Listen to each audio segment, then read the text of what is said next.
want you to think real quick about your favorite excuse that you give salespeople when you're not interested. Take a second, think about it. My favorite excuse is just to say, my wife, Sarah, she would never let me buy this. Works every time, by the way, but it's easier to give an excuse than to tell the truth. So what I really would say is, hey, I can't afford this, or I think that jacket's, kind of ugly, or, the quality of this kind of sucks.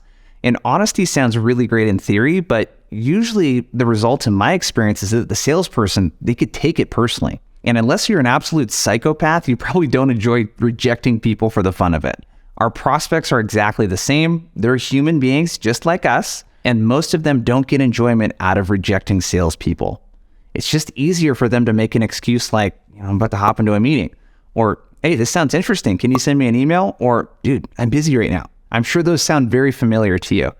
And world-class objection handling is all about disarming prospects. We want to be so empathetic and understanding that they can't help but be honest with us. And in this course, you're going to learn all about that and much more. We're going to talk about the most common objection handling mistakes. I'm going to give you a simple framework for handling your most common prospecting objections. I'm going to give you a ton of example responses that you can start putting into action right away. So let's dig in. So there are 3 common mistakes reps make when objection handling. All right. So mistake number 1 is responding to objections with monologues. Really easy to do, right? Prospect gives us an objection. Our immediate reaction is to start talking. And that's where we get into trouble. And Gong actually studied over 67,000 sales calls. And what they found is that top performers, they don't respond quicker than average performers when they get objections. They actually pause up to 5 times longer. Might sound like a lot, but it's really the difference between 0.3 seconds and 1.5 seconds. So they pause, they take a beat to think of a good way to respond. Gong also found in their study that top performers respond to objections with questions. And they do that about half the time compared to average performers who only do it about a third of the time. So in other words, they're able to maintain momentum in the conversation by responding with questions instead of closed-ended statements. So mistake number 2 is handling the wrong objection. So let's say a prospect responds in a cold call that they're not interested. It's easy to assume at that point that they're not interested in our solution. But in reality, they likely have no idea who you are, why you're calling, or how your solution could help them. So their real objection is actually the interruption from a salesperson who they never asked to actually call them. That's the objection that you need to handle. We'll talk a little bit more about how to do that later in this course. Mistake number 3 is attacking the objection with logic. And I use the word attacking on purpose. It's really easy to just go into like solution mode and logic mode when we get an objection. So I'll give you an example. My wife, Sarah, and I, we recently got in an argument about organic food. And I, at the time, was very persistent about every fruit and vegetable we eat needing to be organic. And the reason was, hey, it's healthier, right? And Sarah tried bringing up, well, hey, do we really need to eat everything organic? Can we just, do the dirty dozen? This list really makes sense. And honestly, it didn't matter what she shared with me at that point. I was really emotionally attached to eating organic. And what I really wanted to know is that my needs were being considered. So if she had approached that in a little bit of a different way and said, hey, I totally get that your health is important to you. Like, it's important to me too that we eat healthy. Do you mind if we find a way to do that aligns with our budget and also kind of checks the boxes of what you need? So how does that relate with sales? So when a prospect says, hey, I don't have time to talk right now, you're going to be really tempted to say, well, I only need 30 seconds, right? And what the prospect does not need in that moment is logic. What they need to know is that you acknowledge that they're busy, and you're acknowledging that you're catching them in a moment where they didn't ask you to call them and you caught them in the middle of something. So next up, what we're going to talk about is a simple 3-part framework to help you avoid these types of mistakes when you're handling prospecting objections. Now I'm going to teach you a simple framework for handling objections. But first, I want to talk to you about scripts. So there's a hot debate out there on whether or not we should use scripts versus talk tracks, or we should use frameworks. And honestly, I'm a fan of whatever works for you. There's a time and place to use scripts, but never to be scripted. A seasoned stand-up comedian practices the same jokes for about a year before they record that 1-hour Netflix special that you're a big fan of. But to you, it probably sounds like those jokes are being told for the first time. So in sales, that's really the difference between a seasoned sales professional versus a robotic telemarketer.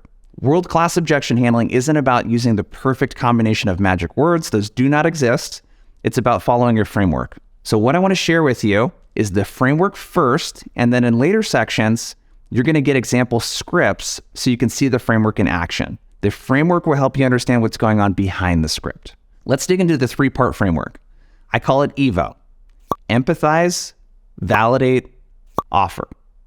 Empathize. So let's start by doing the opposite of what the prospect is expecting.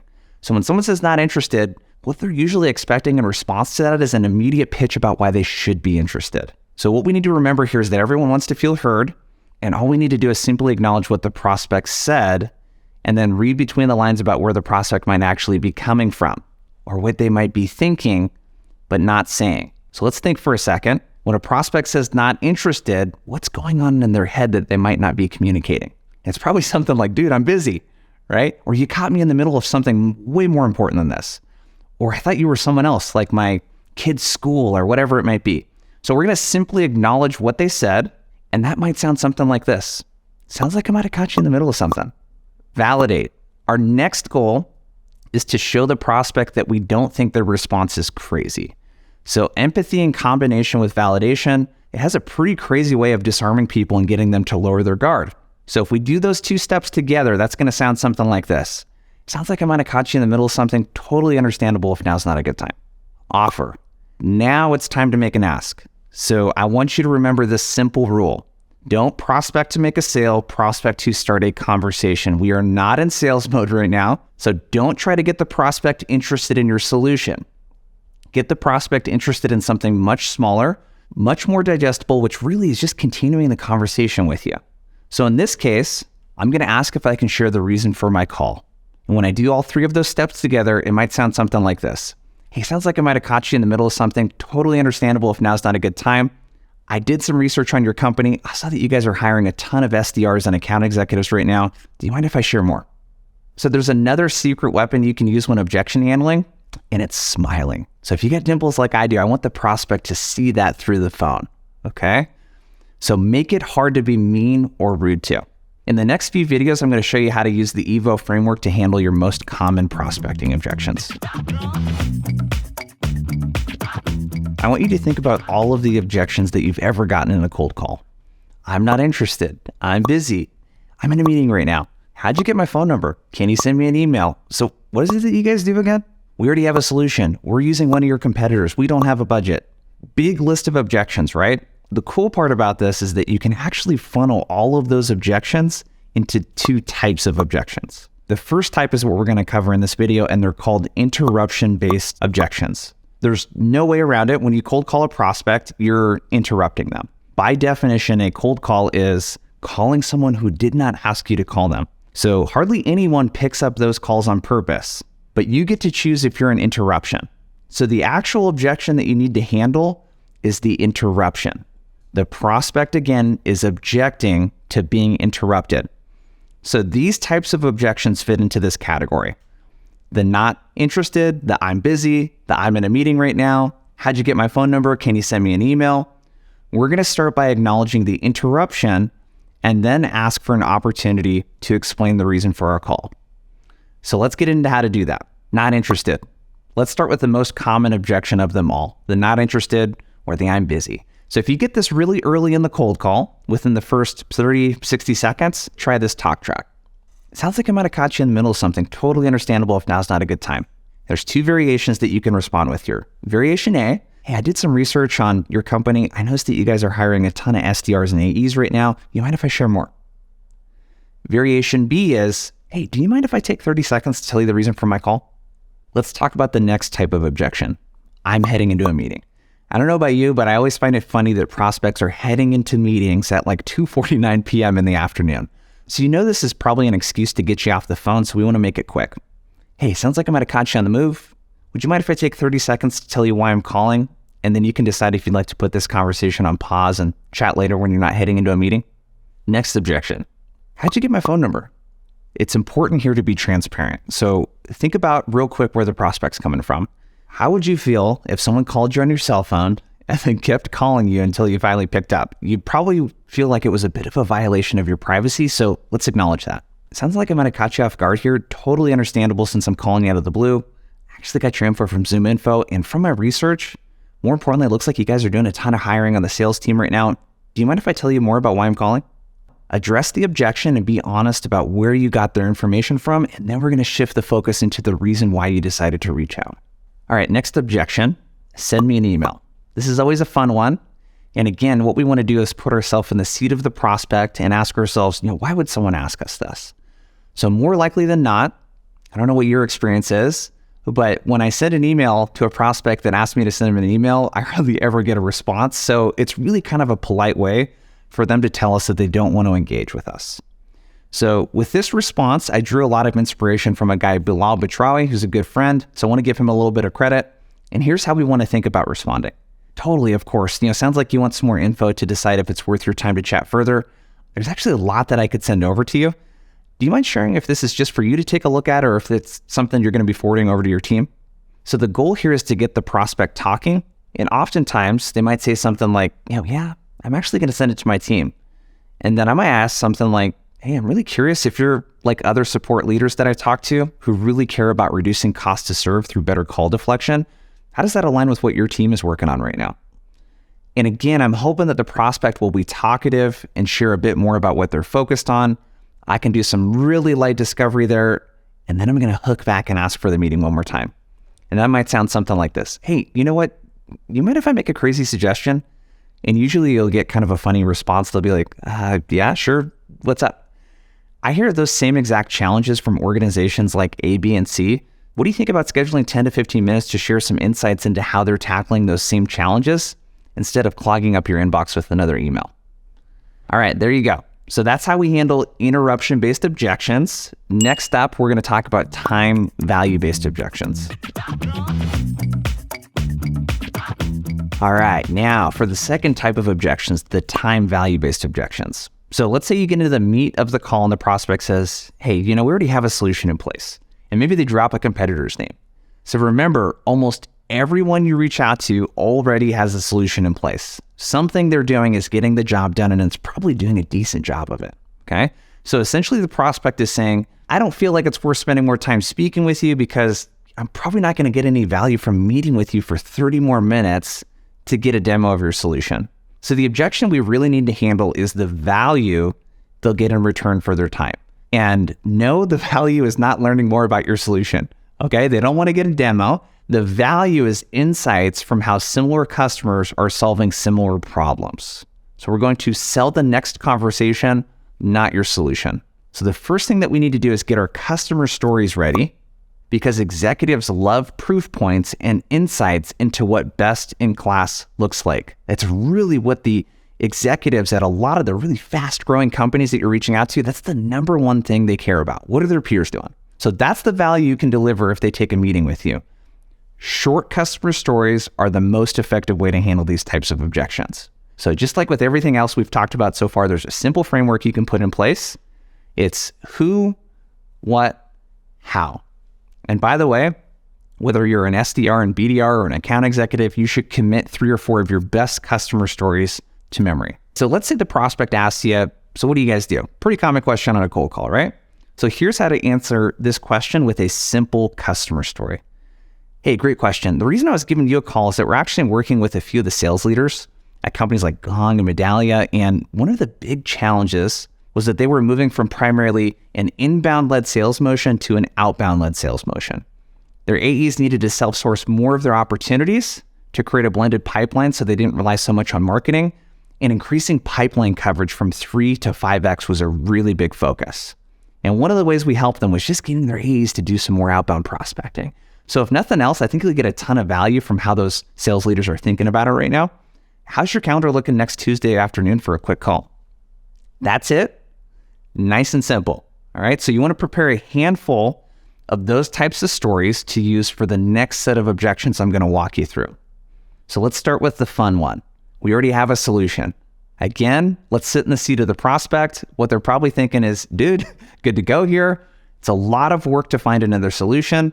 And another thing to take in consideration is you might be talking to the person that was in charge of bringing that solution in too.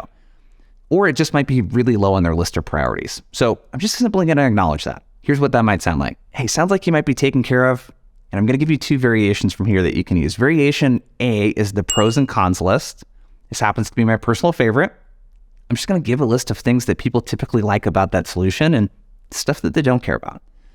Do you mind sharing a little bit more about the solution that you guys are using right now? And I'm going to use a specific example. One of my customers' competitors is a company called Qualtrics. So let's use that one. Hey, got it. I'm curious. One thing I hear a lot from support leaders that use Qualtrics is they really love that the surveys are super simple to set up and they're starting to capture data that they weren't really capturing before to reduce the support costs. But one of the things that they don't really get access to is what's happening outside of those surveys.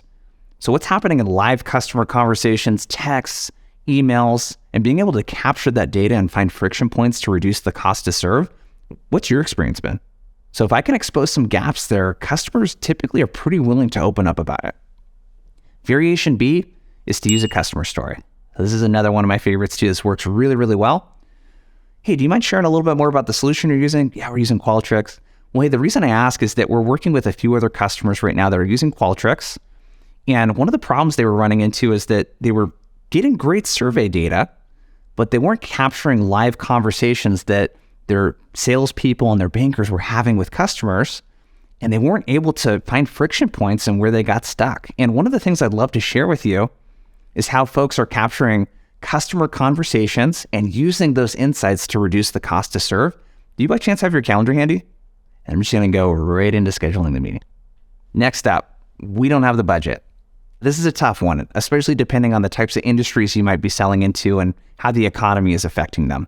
So remember, don't prospect to make a sale, prospect to start a conversation. The goal is to start a conversation, not to convince the prospect why they should free up budget for your solution. It's way too early for that. That's not going to happen in a 5-minute call. So start with your customer story, and then make an offer to share insights. Here's what that might sound like. Hey, sounds like it might not be the best time to talk right now. I'm hearing a lot of budget concerns from a few other customers as well. The reason I was reaching out to you is that you're very similar to ABC Company, who was looking to reduce support costs, and they were running into issues capturing insights from customer-facing conversations, so like the phone, email, chat, and they weren't able to figure out where people were getting stuck in the customer journey. And I know this might be a long shot, but would you be willing to hop on a quick call to learn a little bit more about how similar organizations are navigating that, and we can decide from there if it makes sense to continue chatting? So point to the short-term value that you can add in the next conversation. Lastly, it's bad timing. Timing is never perfect, as we know, and the best way to get a prospect's attention is by aligning to their existing priorities. So what's already important to them and how can we support that? So we're going to use this objection as an opportunity to see if they're willing to share more about what they're working on right now. And here's what that might sound like. Hey, sounds like you're super busy, which is usually a good thing in my experience. If you don't mind me asking, what I'm hearing a lot from support leaders right now is that they're parsing through a lot of spreadsheets and manual data, and they're trying to figure out what customers are saying that they could use to find friction points and where they typically get stuck. Is that by chance what's got you so busy right now? And usually the prospect, if you nail it there, they'll share a little bit more about what they're doing. And then I'm going to follow up with this.